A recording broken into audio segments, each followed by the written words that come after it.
College life is all about staying up late, eating junk food, and maybe a bit of flirting, right? But what I never expected was, the thing I feared most wasn't failing classes. It was my roommate who was obsessed with the paranormal. Oh, and that cursed phone too.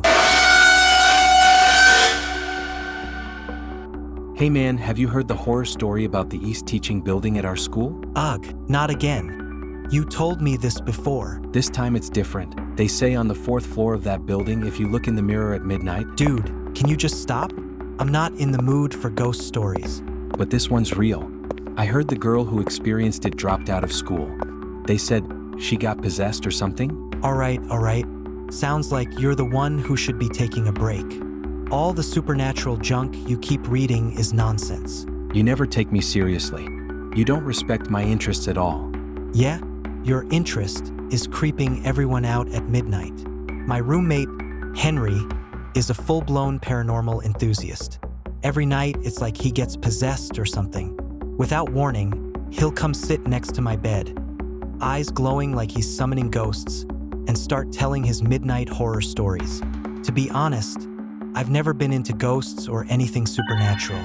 I've always believed those so-called ghost sightings or creepy legends are just products of human imagination, or maybe just misunderstandings due to a lack of scientific knowledge. But here's the interesting part. During summer break, while most students had already packed up and gone home, I had to stay behind for student council duties. And Henry, of course, stayed too, for some bizarre reason of his own. Later that night, Dude, something just happened. What now? I looked in the mirror just now and saw 2 people in it. Neither of them were me. I even felt someone breathing on my neck. Henry, not again. Stop messing around. It's the middle of the night. Who are you trying to scare? I'm serious this time. I swear I'm not lying. Come on, man. Stop spooking yourself. Just go to bed already. I honestly couldn't believe him. I figured he was just letting his imagination run wild again. If I had known what was going to happen next, nothing in the world would have convinced me to stay one more night in that dorm. So that guy Lao Wang, what he said yesterday, it's true? There really is something weird in the dorm? Enough already, Lee. You worry too much. I'm not scared, okay? What kind of thing could possibly scare me? Just go home and relax. Anyway, after tonight, I'll be leaving too. All right then. Just be careful tonight, okay? I'm heading out now. Once Henry left, the dorm suddenly felt unusually empty. Even though I wouldn't admit it out loud, that look on his face before he left, it gave me serious chills. Who the hell is knocking in the middle of the night? Muna, seriously, be careful tonight. That stuff in the dorm? It's real. I'm not joking. Oh, come on. Does this guy ever stop? He's seriously got a screw loose. Wait, did the power just go out? Who's there? Who's in here? Calm down. Henry must be trying to scare me again. I can't stay here any longer. At that moment, I made the most embarrassing, but also the most rational decision of my college life. I went to an internet cafe to spend the night. Better that than staying alone in that haunted dorm. At least there were people around. With all that energy and noise, no ghost or demon would dare come close, right? Imagine that, me, a student council officer, fleeing to an internet cafe out of fear. If word ever got out, how would I show my face? I couldn't believe it. Unbelievable. I spent the entire night wide awake at the cafe. No ghosts, no ghouls. Just me, a complete fool, too scared to sleep in his own room. Wait, what was that sound? In the dorm? How could there be someone in the dorm?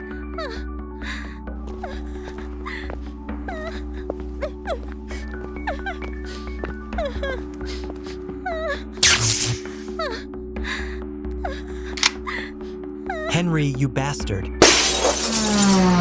dare prank me like this? Just wait till the semester starts. I swear, I'm going to break your legs. Hey Muna, how'd you sleep last night? Me? Oh, I slept great. Slept like a baby all the way till morning. Best sleep ever. For real? Nothing weird happened in the dorm? I gotta go. I'm packing up now. Getting ready to leave. After that, Henry called me a few more times.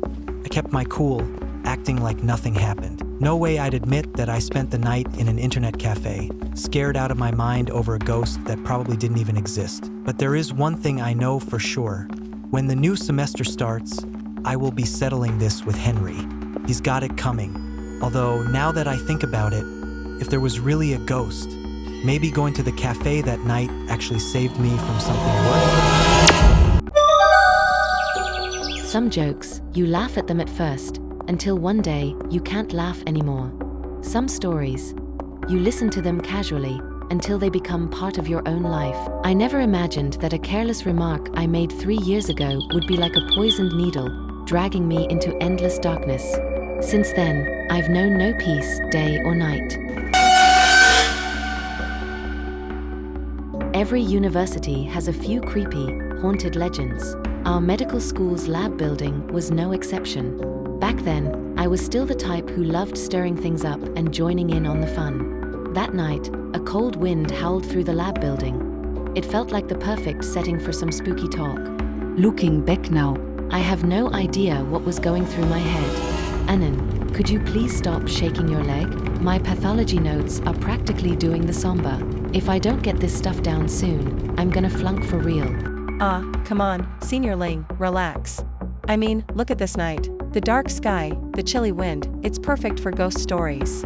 I just read this crazy urban legend about our lab building. It's so good, it'll make your hair stand up. Oh, please.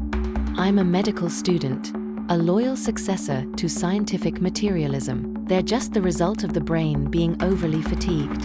Who's got time for that nonsense? Better to go memorize a few more neural pathways. Now, Senior, you're behind the times. This one's a real spine chiller. They say that every year on May 1st at exactly midnight, when the central tower clock chimes the hour, if you're inside the lab, and you light a single lamp, and then take a pen and toss it behind you, the pen starts writing by itself, or a ghost crawls out to say hi. Oh my dear sister, have you been writing scaring stories again? No, seriously. If you throw the pen, and you don't hear it hit the ground, that means there's something unclean behind you. Standing there, silently watching. Oh my god, haha. That's hilarious. Where'd you find that one? Some random street-side horror novel? If you don't hear it hit the floor, maybe it just landed in the mop bucket. Or some janitor walked by and picked it up. Can you let me study for my post-grad exam in peace? Back then, I was just a naive kid. I thought if I could scare our top student, I'd feel a sense of accomplishment. But who could have guessed? That one stupid joke would end up being a death sentence for Senior Ning. The next day, the sun was shining bright, but the air inside the lab building was colder than ice. The story I had told the night before, laughing and joking as if it were nothing, suddenly took on a horrifying reality. Hey, did you hear? Senior Ning died in the lab last night. What? Wasn't she in great health? She stayed up late all the time, always so full of energy. Yeah, they said it was sudden cardiac arrest. Such a shame. Although the official cause of death was said to be a sudden heart attack, I knew, deep down, I knew it wasn't that simple. 3 years passed in a blur. Now, I'm just another face in the crowd of post-grad exam candidates. I've become the very image of who she was back then, buried in books, clinging to a fragile hope, spending countless nights and days studying in this same old building. But fate is a cruel, twisted thing. Once I pass this exam, I'll finally be free of this cursed place. Come on. You're not weak, you're the best. You've got this. Why is this creepy lab building suddenly so quiet? No, it's fine. As long as you don't look, don't think. Nothing will happen. Ugh, I'm exhausted. What the? It is almost midnight. That's it. I need to get back to the dorms.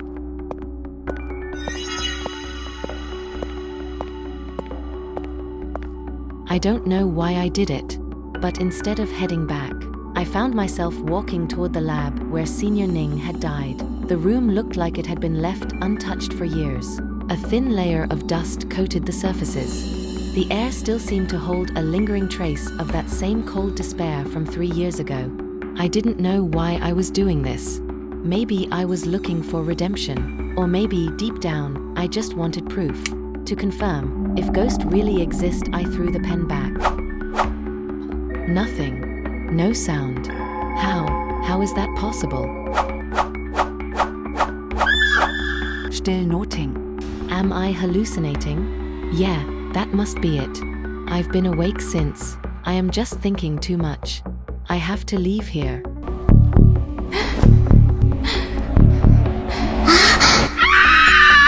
If, in the middle of the night while you're asleep, a woman in white with long hair suddenly appears beside you, what would you do? Today's story comes from a netizen named Muna. It recounts a real and eerie experience he had during his internship at a hospital. To help you better understand, I will narrate this story from the first-person perspective. Back in 2016, I was attending a medical school in New York. The school had a rule that students must intern at a designated hospital for an entire year before they could graduate. To make things easier, I found a shared apartment near the hospital. Although it was just a small single room, it had enough space with a double bed and a small sofa. The room was also relatively newly furnished, which made me very satisfied, especially given the extremely low rent, which was irresistible for a student. So I signed a 1-year lease and moved in. The first month passed peacefully, but on August 15th, 2016, something strange happened. I had worked overtime and returned to my room exhausted. As soon as I opened the door, I noticed that the stuffed toy I always kept on the bed was now sitting on the sofa. I have a bit of a cleanliness obsession, so I only use the sofa when guests come over. I would never put my sleeping companion toy there, but since it was late and I was tired, I didn't think much of it and just went to wash up and sleep. Around 2 a.m., I suddenly felt an itch in my right eye. Gradually, the itch turned into pain, which became so severe it woke me up. When I turned on the light, I could barely see with my right eye, so I quickly got up to look in the mirror. I saw that my right eye was swollen badly. I went to the fridge, grabbed an ice pack, and applied it to relieve the pain. After it eased up a little, I fell back asleep groggily. The next morning, my eye had fortunately gone down in swelling and my vision returned to normal, so I went to work feeling relieved. After work, I was still exhausted from the previous night and planned to get a good night's sleep. But again, around 2 a.m., I experienced sleep paralysis. I heard someone violently twisting the doorknob to my room, the sound echoing loudly. Though I was terrified, I desperately wanted to see who was outside, but my body felt frozen. I couldn't even move a finger. I could only listen to the constant rattling of the doorknob. I don't know how long it lasted, but whoever it was failed to open the door and eventually stopped. I drifted off to sleep again in a daze. The next morning, I immediately called the property agent to ask if anyone had tried to open my door the night before. The agent replied that there had been no one. I thought maybe I was just overly stressed, so I searched online for how to deal with sleep paralysis. The internet was full of vague answers. Some said to grind your teeth, others said to try moving your fingers and toes, and some even suggested cursing in your head. None of the suggestions seemed convincing, but on the night of August 17th, something happened that I still can't explain. That day, I finally didn't have to work overtime and returned home early. After washing up, I was about to go to sleep. Because of the past 2 nights, I was especially anxious. I checked every corner of the room, locked the door, and placed a cup of water on the doorknob so I'd hear if someone came in. Then I sat on the bed, reading a book to calm my nerves and lull myself to sleep. But as they say, what you fear most is what comes for you. Just as I was starting to feel drowsy, I was hit with sleep paralysis again. My mind was completely clear, but my body couldn't move at all. I clearly saw a woman in a white dress with long flowing hair appear beside my bed, holding a bowl of plain white rice. Though I couldn't see her face clearly, she seemed to be muttering something continuously in a soft voice. She tried to feed me the rice, saying things like, "Eat up, good child, eat more." Maybe because I wasn't moving or responding, she grew angry. Her voice turned resentful and she growled, "Why won't you take your medicine? You better eat it." Her voice was terrifying. I tried hard to see her face, but I couldn't. I also couldn't break out of the sleep paralysis. My mind, however, remained very alert. I could even recall what I had just read in the book. Suddenly, I remembered the internet advice about fighting sleep paralysis. I thought, might as well try everything. I tried grinding my teeth, moving my fingers and toes, and finally cursed out loud in my mind, "Get lost!" To my surprise, that word actually came out of my mouth. As soon as I shouted it, the woman vanished instantly. I shot up from bed, drenched in cold sweat. I didn't dare go back to sleep and just sat there until morning. When it was light out, I called my family and told them what had happened. My mother, upon hearing this, went to a village spiritual elder and got a protective talisman for me, which she mailed to me and told me to hang on the door. She said it would ward off evil. Strangely enough, ever since I hung that talisman on the door, nothing weird ever happened again. When my internship ended, I immediately moved out of that apartment. After that, I never dared to go for cheap rent again.